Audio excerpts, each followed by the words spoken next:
You're the queen.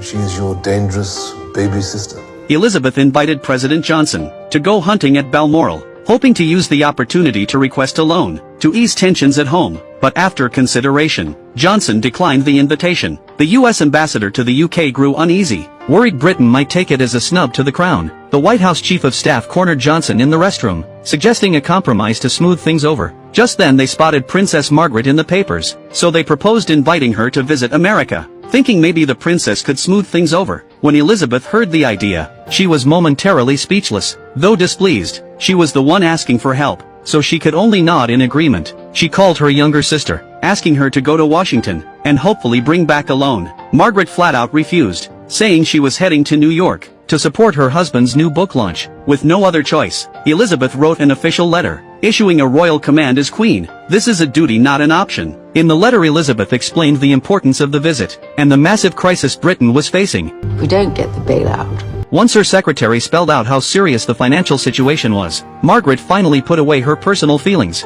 and prepared to represent her country. On the night of the White House banquet, Margaret showed up as promised. Though her sister had reminded her to behave, she still acted entirely on her own terms. Seated at the table, she complained about how boring Kennedy was, and to her surprise Johnson nodded in full agreement. Margaret took the opportunity to start a drinking contest, and even told some raunchy limericks. Her bold personality matched Johnson's taste perfectly. In the end, Margaret got up and started dancing at the banquet. Johnson was completely won over, and instantly agreed to lend £1 billion.